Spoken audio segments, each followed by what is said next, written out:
பாட்டி தாங்க முடியல. பெத்து எடுத்தாச்சு, ஆனா இந்த வலியும் சோர்வும் நிறுத்துங்கம்மா. பெத்து எடுத்தா மட்டும் போதாது, பெத்த உடம்ப பேணி காக்கணும். ஒருத்திக்கு நார்மல், இன்னொருத்திக்கு ஆபரேஷன். வழி வேறையா இருக்கலாம், ஆனா தீர்வு ஒண்ணுதான். இதோ உங்க பாட்டி வந்துட்டேன். நான் சொல்றத செஞ்சா 10 நாள்ல உங்கள பழையபடி துள்ளி குதிக்க வைக்கலாம். கவலைப்படாதீங்கம்மா. அம்மா ஆகுறது ஒரு மறுஜென்மம். இப்போ உங்க உடம்பு களிமண் மாதிரி. நான் சொல்றத கேட்டு சரியா செதுக்குனாதான் உங்க பாட்டி நான் இருக்கேன். பயப்படாதீங்க. பிற்காலத்துல முட்டி வலியும் இடுப்பு வலியும் இல்லாம நிமிர்ந்து நடக்க முடியும். செல்லங்களா, நார்மல் டெலிவரி கேர் பராமரிப்புல முதல்ல நம்ம பார்க்க போறது பாடி கேர் பத்தி தான். குழந்தை பிறந்து 3வது நாள்ல இருந்தே சுத்தமான ஒரு காட்டன் சேலை எடுத்துக்கோங்க. அத 4 மடிப்பா மடிச்சு உங்க தொப்புளுக்கு கீழ் பகுதியில வச்சு நல்லா இறுக்கி கட்டிக்கணும். இப்படி செய்யறப்போதான் விரிவடைஞ்ச உங்க கருப்பை மெதுவா பழைய நிலைக்கு திரும்பும். அது மட்டும் இல்லாம பிரசவத்துக்கு அப்புறம் வர்ற தொப்பை விழாம வயிறு கச்சிதமா இருக்கும்.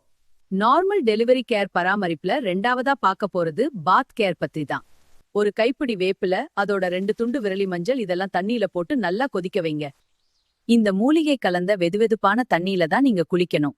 இது உங்க உடம்பு வலிய அப்படியே போக்கி கிருமி தொற்று எதுவும் ஏற்படாம உங்களை பாதுகாக்கும். செல்லங்களா, நார்மல் டெலிவரி கேர் பராமரிப்புல 3வதா நம்ம பார்க்க போறது ஸ்கின் கேர் பத்தி தான். நல்லெண்ணெய உடம்பு முழுக்க தேய்ச்சு ஒரு 10 நிமிஷம் ஊற விடுங்க மக்களே. அதுக்கப்புறம் வெதுவெதுப்பான தண்ணியில குளிச்சிங்கன்னா அந்த பிரசவ தழும்புகள்லாம் காணாம போயிடும். உடம்பும் நல்லா தேரும். நார்மல் டெலிவரி கேர் பராமரிப்புல 4வதா நம்ம பார்க்க போறது முடி பராமரிப்பு பத்தி தான். செல்லங்களா, இயற்கையான ஷாம்பூவே இந்த செம்பருத்தி இலை தான். இத அரைச்சு தேய்ச்சு குளிக்கும் போது முடி உதிர்வு குறையறதோட உங்க முடி நல்லா அடர்த்தியாவும் வலுவாவும் வளரும். நாம இவ்ளோ நேரமா நார்மல் டெலிவரி கேர் பத்தி தான் பேசிட்டு இருந்தோம். செல்லங்களா, நெக்ஸ்ட் சி செக்ஷன் கேர் பராமரிப்புல முதலாவதா நாம பார்க்க போற முக்கியமான விஷயம் ஸ்டிச் கேர் பத்தி தான். பேரப்பிள்ளைகளே, ஆபரேஷன் பண்ண இடத்துல ஒரு சொட்டு ஈரம் கூட படாம ரொம்ப ஜாக்கிரதையா பாத்துக்கோங்க. திடீர்னு உங்களுக்கு தும்மல் இல்லனா இருமல் வந்தா தையல் மேல அழுத்தம் விழுந்து அது பிரியாம இருக்க ஒரு தலகாணிய வைத்து மேல வச்சு இப்படி மெதுவா அணைச்சு பிடிச்சுக்கோங்க. அப்பதான் தையல் பாதுகாப்பா இருக்கும். செல்லங்களா, சி செக்ஷன் கேர் பராமரிப்புல 2வதா பார்க்க போறது பாடி கேர் பத்தி தான். பேரப்பிள்ளைகளே, இப்போதைக்கு நீங்க பெல்ட் எதுவும் போட வேண்டாம். அதை 3 மாசம் கழிச்சு பாத்துக்கலாம். முக்கியமான விஷயம் என்னன்னா, நீங்க படுக்கையில இருந்து எழுந்திருக்கும் போது அப்படியே நேரா எந்திரிக்க கூடாது. ஒரு பக்கமா மெதுவா சாய்ஞ்சுதான் எழுந்திருக்கணும். ஏன்னா நேரா எழுந்தா அந்த தையல் மேல அழுத்த விழுந்து வலி எடுக்கு. செல்லங்களா, அதனால ஜாக்கிரதையா ஒரு கழிச்சு படுத்து எந்திரிக்கணும். புரியுதா? செல்லங்களா, சி செக்ஷன் கேர் பராமரிப்புல 3வதா பார்க்க போறது மென்டல் ஹெல்த் கேர் பத்தி தான். பேரப்பிள்ளைகளே, ஆபரேஷன் ஆகிடுச்சுன்னு நினைச்சு ஒரு நிமிஷம் கூட வருத்தப்படாதீங்க. இதுவும் ஒரு அழகான புனிதமான பிரசவம் தான். உங்க மனசை எப்பவும் லேசா சந்தோஷமா வச்சுக்கோங்க. உங்களோட அந்த சின்ன குழந்தையோட நேரத்தை செலவிடுங்க. அவங்க முகத்தை பார்த்தாலே உங்க பயம் கவலை எல்லாம் காணாம போயிடும். செல்லங்களா, இதுவரைக்கும் எல்லா பராமரிப்பு முறைகளையும் பார்த்தோம். அடுத்ததா நம்ம பாரம்பரிய பிரசவ லேகியம் பத்தி சொல்ல போறேன். எல்லாரும் கவனமா கேளுங்க பேரப்பிள்ளைகளே. முதல்ல சுக்கு, காரமான மிளகு, மருத்துவ குணமுள்ள திப்பிலி, ஜீரணத்துக்கு சிறந்த சீரகம். இதுதான் உங்க உடம்ப தேத்த போற தங்கம். கவனிங்க மக்களே, இந்த சுக்கு, மிளகு, திப்பிலி, சீரகம், அப்புறம் ஓமம், இதையெல்லாம் ஒன்னா சேர்த்து வாசம் வர்ற வரைக்கும் லேசா வறுத்து எடுத்துக்கணும்.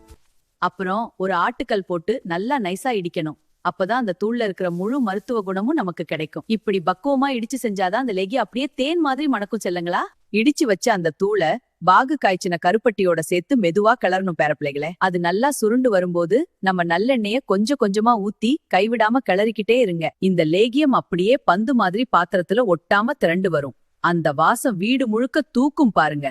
இதுதான் சரியான பக்குவம். இதுல ஒரு உருண்டை எடுத்து சாப்பிட்டா உங்க உடம்புல இருக்கிற அத்தனை வலியும் பறந்து போயிடும். கவனிங்க செல்லுங்களா, இந்த லேகியத்தை எப்பத்துல இருந்து சாப்பிடணும்னு சொல்றேன். சாதாரண பிரசவம் ஆனவங்க குழந்தை பிறந்த 5வது நாள்ல இருந்தே இத சாப்பிட ஆரம்பிக்கலாம். அதே சமயம் சி செக்ஷன் பண்ணவங்க மட்டும் கொஞ்சம் பொறுமையா இருந்து தையல் ஆறின பிறகு, அதாவது ஒரு 15 நாள் கழிச்சு சாப்பிட ஆரம்பிங்க. தினமும் காலையில வெறும் வயித்துல ஒரு பெரிய நெல்லிக்காய் அளவு எடுத்து வாயில போட்டுக்கோங்க. இது உங்க கருப்பைய சுத்தமாக்குறதோட பிரசவத்துக்கு அப்புறம் உங்க உடம்புக்கு தேவையான முழு சக்தியும் கொடுக்கும் மக்களே. செல்லங்களா, பிரசவத்துக்கு அப்புறம் வயித்துல இருக்கிற புண்ணை ஆத்த இந்த பொடி ஒன்னே போதும் மக்களே. இதுக்கு என்னென்ன வேணும்னு பாருங்க.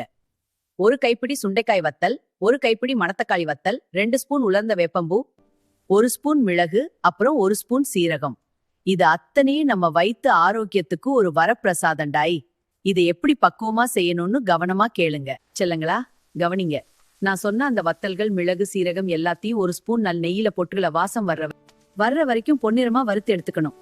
அப்புறம் வறுத்த அந்த பொருட்கள் ஆறியதும் உரல்ல போட்டு நல்லாய்சா பொடி பண்ணி ஒரு ஜாடியில பத்திரப்படுத்தி வச்சுக்கோங்க. இந்த தூளோட வாசம் உங்க பசிய தூண்டுறதோட இல்லாம வயித்துல இருக்கிற அத்தனை புண்ணையும் ஆத்திடும். புரியுதா? கவனிங்க செல்லங்களா, பிரசவம் முடிஞ்சு அந்த முதல் 15 நாளைக்கு மதியம் சுட சுட வெள்ளச்சாதம் எடுத்துக்கோங்க. அதுல நாம தயார் செஞ்ச இந்த பொடியை சேர்த்து கூடவே ஒரு ஸ்பூன் சுத்தமான நெய்யை ஊத்தி நல்லா பிசைஞ்சுக்கோங்க. இப்படி பிசைஞ்சு மதிய உணவோட முதல் உருண்டையா இத சாப்பிடுங்க. இது உங்க வயித்துல இருக்கிற அந்த பிரசவ புண்ணை அப்படியே ஆத்திடும். அது மட்டும் இல்லாம குறைஞ்சு போன உங்க பசியையும் நல்லா தூண்டும். மக்களே, தாகத்துக்கு எப்பவும் சாதாரண தண்ணிய குடிக்காதீங்க. நல்லா கொதிக்க வச்ச சுக்கு தண்ணிய வெதுவெதுப்பா குடிங்க. இது உங்க உடம்புல இருக்கிற தேவையில்லாத வாயுவை வெளியேற்றும். முக்கியமா சமையல்ல பூண்டு நிறைய சேர்த்து சாப்பிடுங்க.